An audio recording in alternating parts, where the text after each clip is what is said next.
High in the windswept peaks of the Himalayas, where the air thinned with every ascent and the silence held a profound weight, stood the ancient monastery of Samten Ling. Its stone walls, kissed by centuries of snow and sun, housed a community of dedicated monks seeking enlightenment through rigorous discipline and deep meditation. Among them was an elder, revered for his wisdom and the extraordinary stillness he cultivated within. His name was Tenzin. Tenzin was not known for grand pronouncements or miraculous feats. His presence was a quiet strength, his eyes holding a depth that hinted at realms unseen by ordinary men. Yet, a subtle shift had occurred in the atmosphere around him in recent years.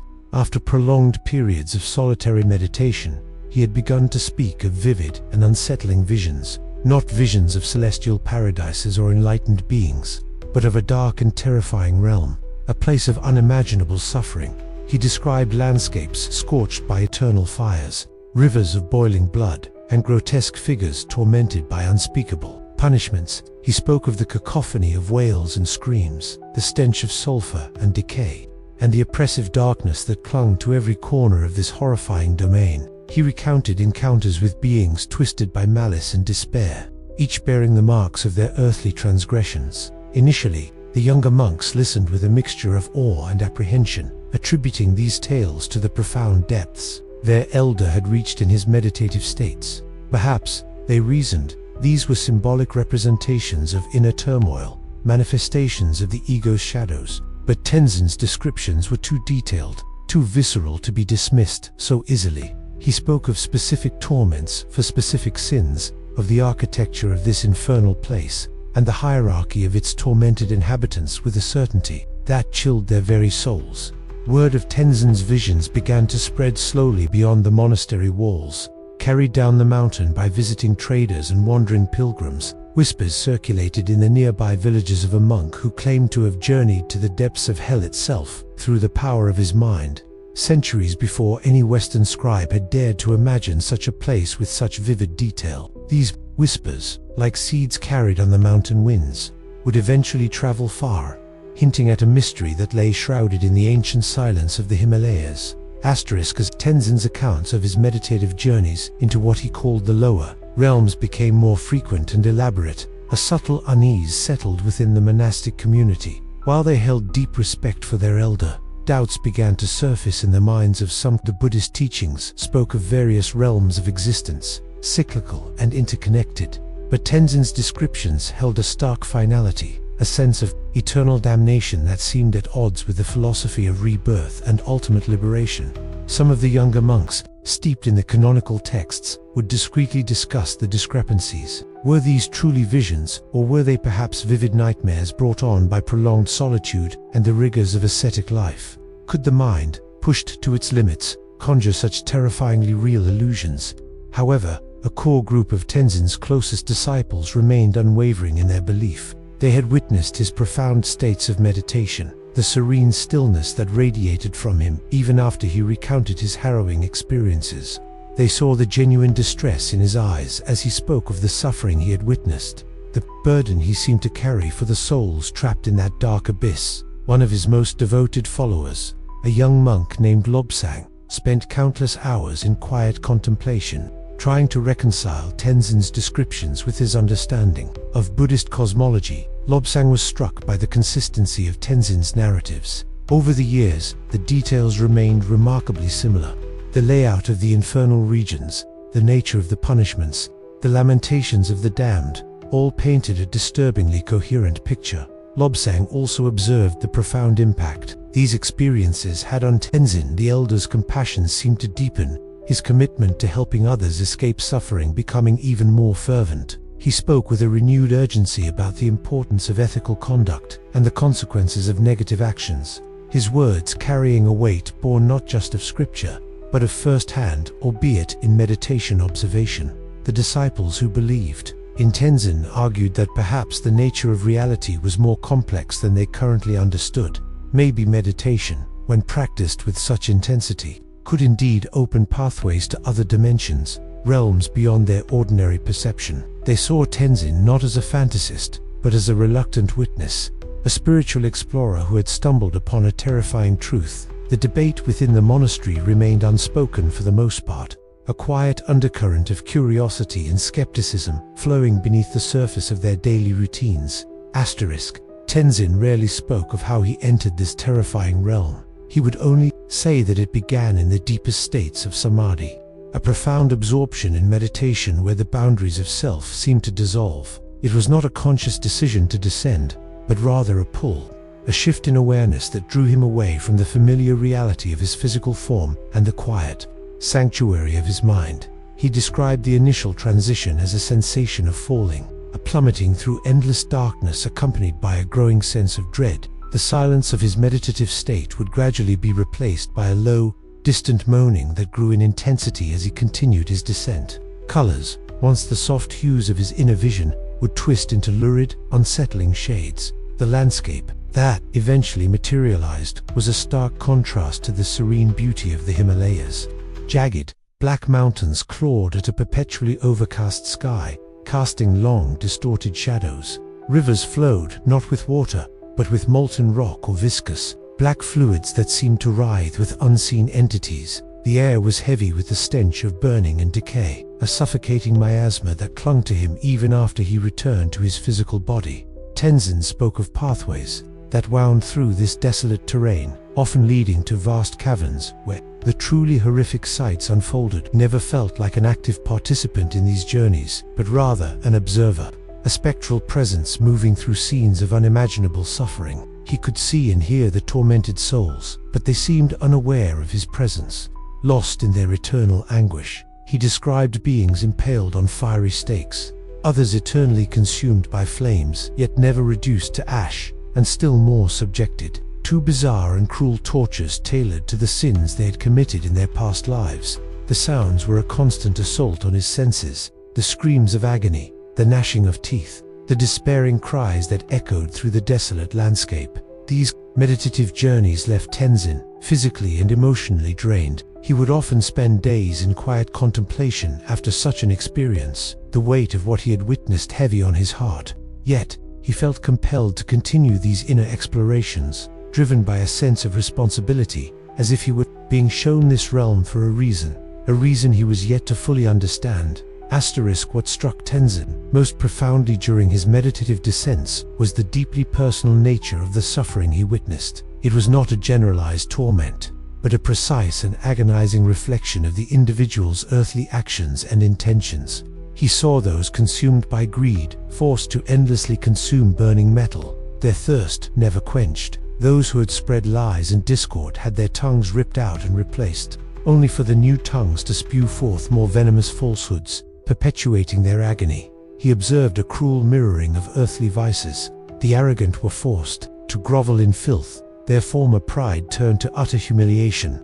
The envious were constantly tormented by the sight of others possessing what they lacked, their jealousy an eternal flame. Those who had inflicted pain on others in life were subjected to similar tortures, the karmic consequences playing out with relentless precision. Tenzin understood that this realm was not ruled by a divine judge dispensing arbitrary punishment, but rather by the immutable laws of cause and effect.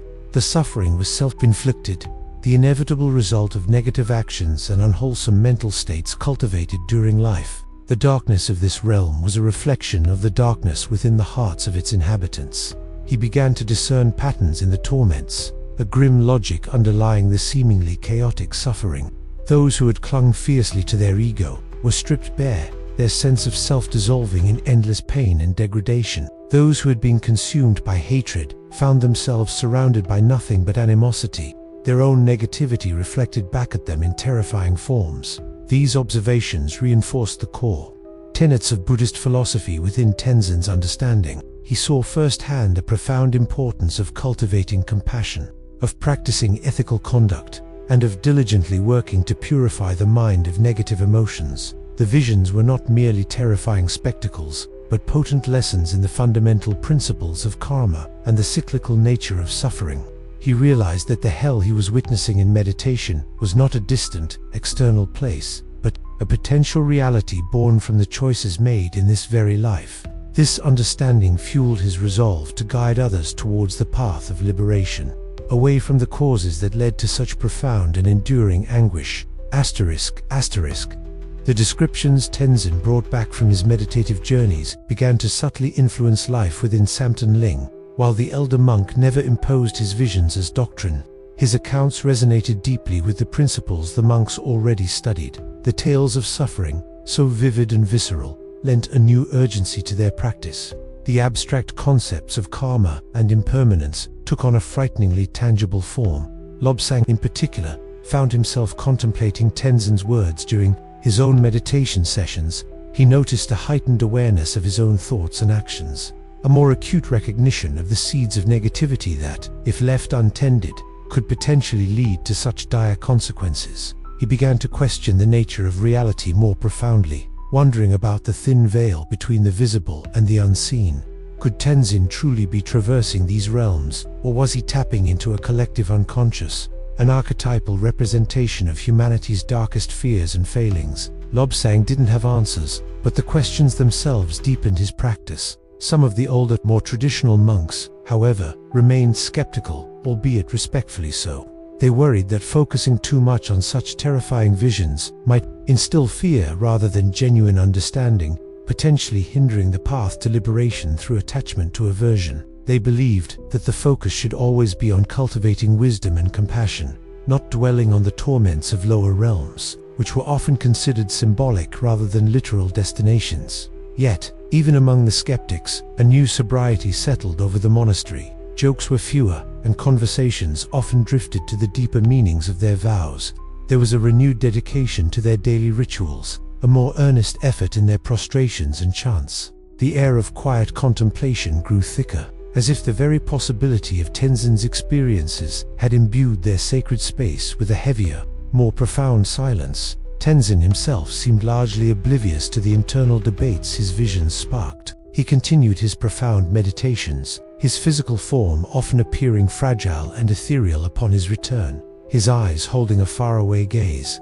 He spoke of the infernal realms, not with sensationalism, but with a detached yet profound sorrow, as if bearing witness to an immense, ongoing tragedy that he was powerless to stop. Only to describe his role, he seemed to understand, was simply to recount what he saw, to serve as a messenger from the very edge of human suffering. Asterisk. Word of Tenzin's extraordinary visions eventually reached beyond the immediate vicinity of Samten Ling, traveling down the mountain passes and across the plains to more scholarly circles.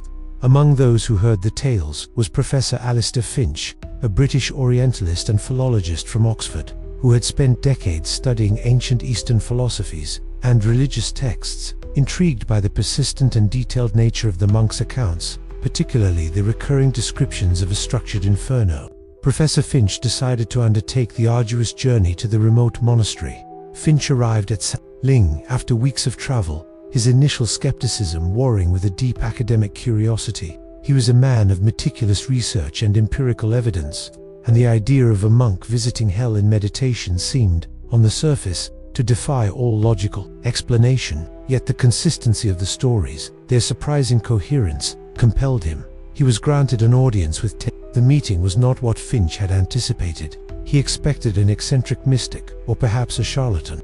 Instead, he found an old man of quiet dignity, his eyes clear and profound, carrying a serene yet weary countenance. Tenzin spoke not with boastfulness, but with a detached, almost scientific precision about the realms he claimed to have visited. Professor Finch spent days at the monastery, engaging Tenzin in long, painstaking conversations, often with Lobsang acting as an interpreter. He meticulously recorded Tenzin's descriptions, the geographical layout of the infernal plains, the distinct characteristics of its various torments, the types of beings who inhabited it, and the underlying karmic logic that governed their suffering. Finch cross-referenced Tenzin's narratives with ancient Buddhist scriptures and even early Western theological texts he was familiar with, seeking parallels or discrepancies. What astonished him was the sheer level of detail and the internal consistency of Tenzin's accounts, which remained constant over multiple retellings, sometimes months apart. The monk never sensationalized, never sought to impress. He simply described what he saw, his voice even and his gaze steady, as if recalling a well-traveled path. Professor Finch, a man of logic and reason, found himself increasingly baffled. He couldn't dismiss Tenzin as delusional, nor could he easily explain the phenomena through conventional means. The monk's hell, as he described it, was a complex, self-contained system, uncannily organized and disturbingly real in Tenzin's recounting. Professor Finch returned to his studies, carrying with him a meticulously compiled dossier of accounts. Back in the quiet confines of his university office, surrounded by ancient texts and dusty manuscripts, he began the arduous task of comparing the monk's visions with historical and mythological descriptions of the underworld from various cultures. He started, naturally, with Buddhist cosmology, finding broad thematic resemblances to the lower realms described in sacred texts. Yet Tenzin's details were far more specific and internally consistent than any canonical allegory. Then, he turned to Western traditions, sifting through ancient Greek myths, Roman epics, and early Christian eschatological writings. His research led him down unexpected paths, until he stumbled upon a text that caused his scholarly detachment to falter. The preliminary notes and early drafts of a work that would, centuries later, become known as the Inferno from Dante Alighieri. The Divine Comedy. What he discovered sent a shiver down his spine. The parallels were not merely thematic, they were structural, even architectural. Tenzin had described a series of descending levels, each dedicated to specific sins and their corresponding punishments. Dante's Inferno, written some 800 years later, also depicted a multi-tiered, funnel-shaped hell, with distinct circles of torment. Tenzin's accounts of rivers of fire and ice, of specific contortions for the avaricious, the wrathful, and the fraudulent, echoed with uncanny precision in Dante's vivid imagination.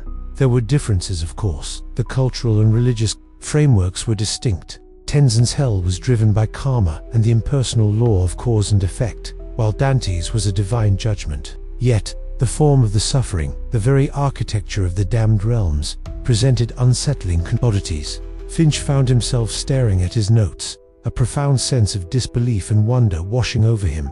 How could a monk meditating in the remote Himalayas, centuries before the Italian poet's birth, describe a place with such similar, intricate detail? The logical mind of Professor Finch struggled to reconcile this. Was it a mere coincidence, a shared archetype emerging from the collective human unconscious? Or was there something more profound at play, a shared wellspring of knowledge, or perhaps, as Tenzin suggested, a reality that could be accessed by a mind pushed to its limits? The questions lingered, challenging the very foundations of his understanding of history, spirituality, and reality itself. The unsettling similarities between Tenzin's meditative visions and the nascent ideas of Dante's Inferno weighed heavily on Professor Finch. He found himself in a peculiar intellectual quandary.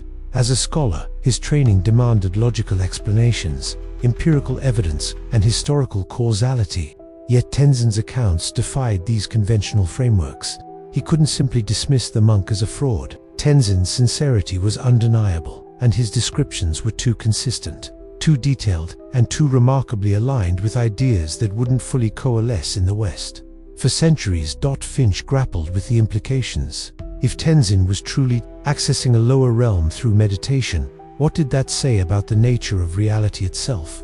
Was it possible that certain highly developed minds could transcend conventional spatial and temporal boundaries, tapping into a universal reservoir of archetypes or even literal planes of existence? This was a notion far beyond the pale of accepted academic discourse, bordering on the mystical, a realm Finch had always approached with intellectual skepticism. He considered the possibility of a forgotten historical link, perhaps an ancient text or oral tradition that could have traveled from east to west, influencing both Buddhist thought and, ultimately, Dante. But no such evidence existed, and the specific details Tenzin described often deviated from known Buddhist texts while aligning uncannily with the Italian poet's emerging vision. The more he delved into his notes, the more the lines between objective reality and subjective experience blurred. He found himself questioning the very foundations of his understanding of knowledge and consciousness. The monk's experiences, if real, suggested a universe far more interconnected and mysterious than scientific inquiry had yet revealed.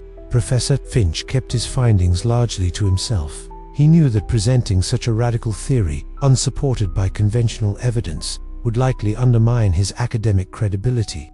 The world was not ready for a monk who claimed to have visited hell 800 years before a celebrated European poet wrote about it. The weight of this unsettling knowledge settled upon him, transforming his detached academic interest into a profound, personal intellectual challenge. The remote monastery and its serene inhabitant had inadvertently opened a door to questions for which he had no answers, only a persistent, haunting sense of wonder. Back in Samten Ling, Tenzin remained largely unaware of the intellectual turmoil he had ignited in the Western scholar.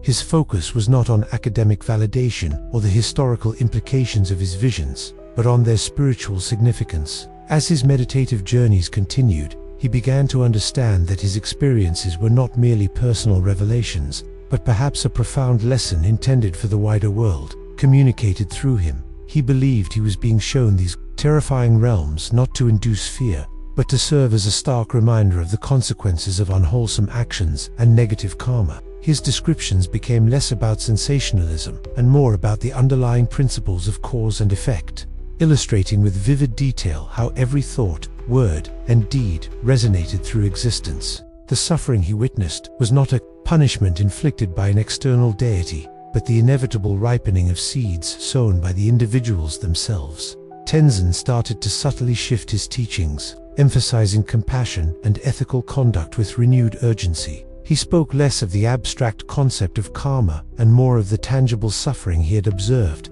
He used his visions as parables, illustrating the importance of generosity, patience, humility, and the cultivation of loving kindness. He stressed that the path to liberation wasn't just about escaping rebirth, but about preventing the creation of conditions that would lead to such dire states of existence. His purpose, as he now saw it, was to be a witness and a warning. He was a reluctant cartographer of a spiritual landscape, charting the depths of suffering so that others might better navigate the treacherous currents of life. He felt a profound sense of responsibility to share what he had seen, not to frighten, but to illuminate the path towards skillful living and genuine liberation. The horrors of his visions fueled his boundless compassion, deepening his resolve to guide every sentient being away from such anguish. He was no longer just a monk seeking enlightenment. He was a silent messenger from the very edge of existential dread. Chapter 10. The Legacy of Whispers. The years turned into decades.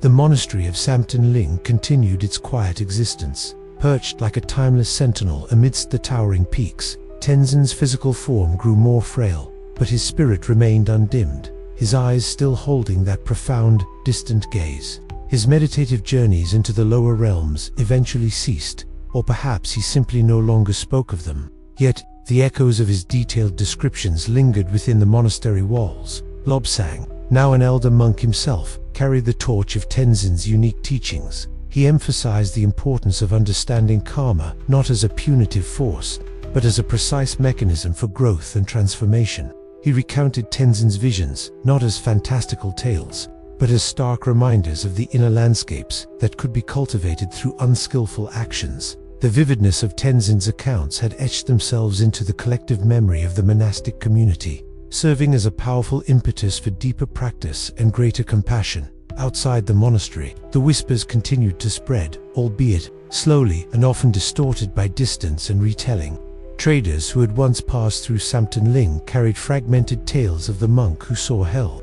Pilgrims who had heard Tenzin speak, or heard of him from others, wove his stories into their own spiritual narratives. Over centuries, these accounts transformed, blending with local folklore and existing religious beliefs, becoming part of a vast unwritten tapestry of human spiritual experience. No one in the West, however, would ever truly connect these ancient Himalayan whispers with the rising literary genius of Dante Alighieri. Professor Finch, the lone academic who had recognized the uncanny resemblance, eventually passed away, his groundbreaking, unsettling comparisons confined to his private journals and unpublished notes. His discovery remained buried, an academic anomaly too radical for its time. Thus, Tenzin's legacy became a dual one within his monastery. He was revered as a profound mystic whose visions provided a powerful, visceral understanding of Buddhist principles. To the distant world, his story became a fascinating, albeit apocryphal, legend, the tale of a solitary monk who, through the sheer power of his mind, glimpsed the depths of human suffering long before Western civilization conceived of its own intricate hell. His experiences, born from deep meditation, continued to resonate, a silent testament to the vast, unexplored territories of consciousness. Centuries after Tenzin's passing, the detailed structure of his documented visions, quietly preserved in the annals of Samten Ling, remained a profound mystery. While Professor Finch's private notes lay undiscovered, the core ideas of lower realms continued to be passed down through generations of monks. Integrated into their spiritual understanding and practice, they were seen not as literal maps of a physical place, but as potent metaphors for the human condition, vivid illustrations of the suffering born from ignorance and negative karma. The question of how Tenzin's detailed descriptions so closely mirrored Dante's later work continued to baffle anyone who stumbled upon the comparisons. However, rarely was it possible that the human subconscious, when plumbing its deepest fears and moral anxieties, invariably arrived at similar archetypal structures. Did the universal experience of wrongdoing and its consequences manifest in remarkably consistent, symbolic forms across disparate cultures and times? Some scholars who later encountered fragmentary accounts of Tenzin's visions posited theories of a shared collective unconscious, a concept where universal symbols and archetypes exist independently of individual experience, accessible to those with profound spiritual or artistic sensitivity. Others suggested that perhaps certain fundamental truths about cause and effect, and the resulting states of being, were simply inherent to existence, and highly developed minds, whether through meditation or poetic genius, could perceive these truths in similar ways. The mystery endured precisely because it defied simple categorization. It wasn't a historical connection that could be traced through trade routes or scholarly exchanges. It was something far more ephemeral, something that spoke to the very nature of consciousness and the hidden dimensions of reality. Tenzin, the quiet monk from the Himalayas, had, without ever knowing it, offered a profound challenge to the conventional understanding of human knowledge and spiritual insight, leaving behind an enigma that spanned continents and centuries. His visions, whether literally experienced or archetypally manifested, continued to echo a timeless truth about the profound depths of human suffering and the path to liberation. The final days of Tenzin were as serene and unassuming as his life. He passed away peacefully in Samten Ling, surrounded by his devoted disciples, his breath simply fading into the thin mountain air. His body, interred in a simple stupa near the monastery, became a quiet landmark, a place of contemplation for generations of monks who followed. He left no grand pronouncements in his final moments, only the quiet legacy of a life lived in profound contemplation and compassion. Yet, Tenzin's true legacy was not etched in stone or written in a book known to the wider world. It resided in the subtle yet profound shift he had brought to the understanding of suffering and salvation within his own spiritual lineage. His visits to the infernal realms had transformed abstract philosophical concepts into vivid, cautionary tales, instilling a deeper sense of urgency and purpose in the monastic practice. The fear he might have evoked was ultimately subsumed by a boundless compassion, a fervent desire to alleviate the very conditions that led to such anguish. The story of the monk who visited hell in meditation became a whispered legend, a testament to the boundless possibilities of the human mind and the enduring power of karma. It was a story that, unbeknownst to most, resonated across time and cultures, finding an echo in the poetic genius of a man who would, centuries later, chart his own descent into the underworld. Tenzin's message, stripped of its fantastical elements, was a simple yet profound one.